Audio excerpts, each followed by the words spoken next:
तो आप ये बताइए कि मनोहर जी रक्षा मंत्री बन के क्या क्या चीजें की है जो कि इस देश के हित में थी, और कैसा उनका कार्यकाल रहा, थोड़ी टिप्पणी उस पे करिए आप।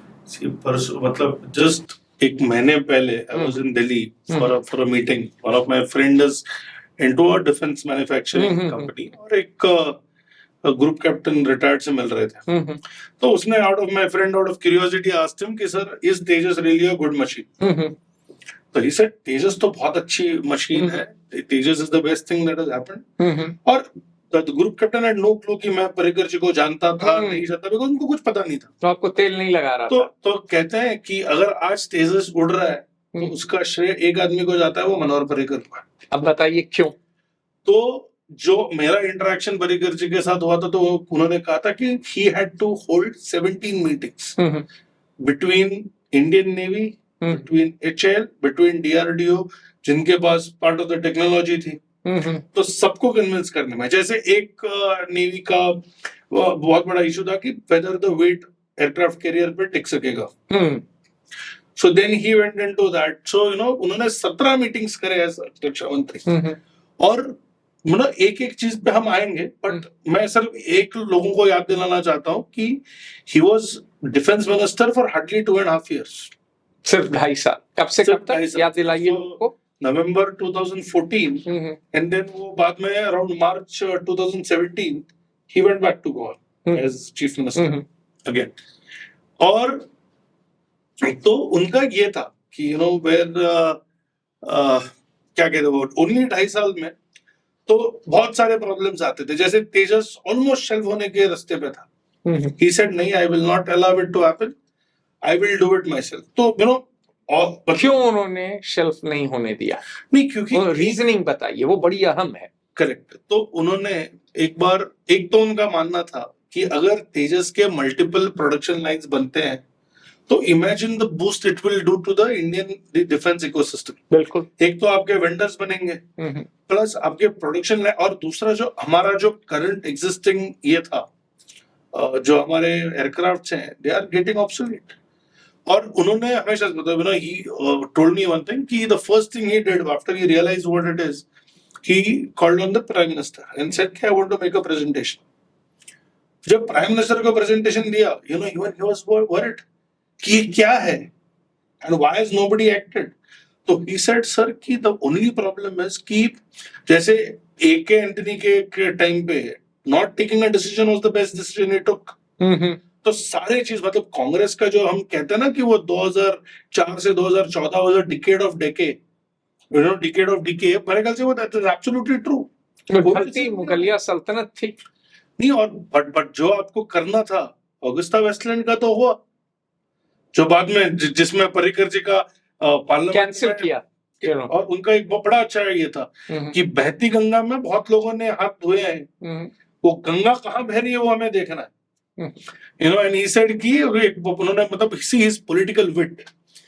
he said कि आपके पास तो फ्री में इटालियन ट्रांसलेटर है, मेरे पास नहीं है, तो इसलिए मुझे टाइम लग रहा है. because lot of the documents were in Italian. तो वो उनका बड़ा शार्प विट था. बट तेजस पे जैसे और कोई रक्षा मंत्री हो सकता था शायद कहे कि why should I take so many meetings. मैंने एक बार कह दिया, बट वो नहीं था. उनका हर चीज को लॉजिकल कंक्लूजन तक ले जाना. जैसे वो ग्रुप कैप्टन को पता भी नहीं था कि मेरा कोई एसोसिएशन रहा है. And what he said at the end of the meeting, he said भाई मुझे ये डाउट था कि मतलब whether I should do business with you, but now that you tell me that you are associated with Parrikar ji, I have no reason not to trust you. 2.5 years के रक्षा मंत्री के बारे में आज भी फौज में ये बोला जाता है. आज आप देखो एनी मेजर डिसीजन, मैं कहता हूं कि मनोहर पर्रिकर जी का अगर डिफेंस को या डिफेंस इकोसिस्टम को सबसे बड़ा गिफ्ट है तो वो है बाय IDDM कैटेगरी. Indigenously design, developed and manufactured, ये कैटेगरी उन्होंने डिफेंस प्रोक्योरमेंट प्रोसीजर में इंट्रोड्यूस करी 2016 में. And it met with severe resistance. By whom? By both bureaucracy and the services. And it is why? मतलब IAS लॉबी और जो senior अफसर हैं इंडियन एयरफोर्स, इंडियन नेवी और इंडियन आर्मी के. देखिए, एक तो प्रॉब्लम क्या है ना कि इंडियन इंडस्ट्री को क्वालिटी प्रोडक्शन के साथ लिंक ही नहीं किया जाता था। मतलब ये हमारा दुर्दैव है कि बुलेट प्रूफ वेस्ट और जो लो टेक है और बुलेट प्रूफ हेलमेट्स हम नहीं बना पा रहे थे इंडिया में। We were importing it. कहाँ से इंपोर्ट कर रहे थे? नहीं, बहुत जगहों से, मतलब यूएस हो, रशिया हो, मतलब कहीं कहीं से, यूरोप से हो, इजराइल से हो। और today we are one of the biggest exporters. जैसे अभी जो डिफेंस एक्सपोर्ट, किसी ने मुझे वही कहा कि डिफेंस एक्सपो हुआ गांधीनगर में, उसमें there was no foreign player displaying bullet proof vests and helmets. That is what I think was initiated under the Narendra Modi government and Manohar Parrikar. कौन बना रहा है? नहीं, जैसे बहुत सारी कंपनीज है, जैसे MKU है उत्तर प्रदेश में, आपके लखनऊ में। So so they are one of the biggest exporters. तो तो बहुत सारी कंपनीज के केस में सो उन्होंने indigenously design, developed and manufactured एक कैटेगरी डाली।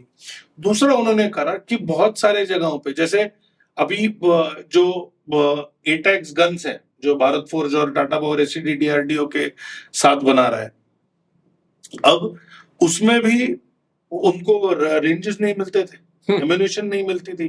पर्रिकर जी क्लियर्ड दैट आल्सो। आप देखो, वो टेस्टिंग के लिए नहीं मिलते थे। तो क्या है कि आई अंडरस्टैंड कुछ जनरल्स के जो फियर्स थे वो करेक्ट थे कि आपके पास क्वालिटी नहीं है, बट क्वालिटी क्यों नहीं है? बिकॉज हम ही परमिशन नहीं दे रहे हैं।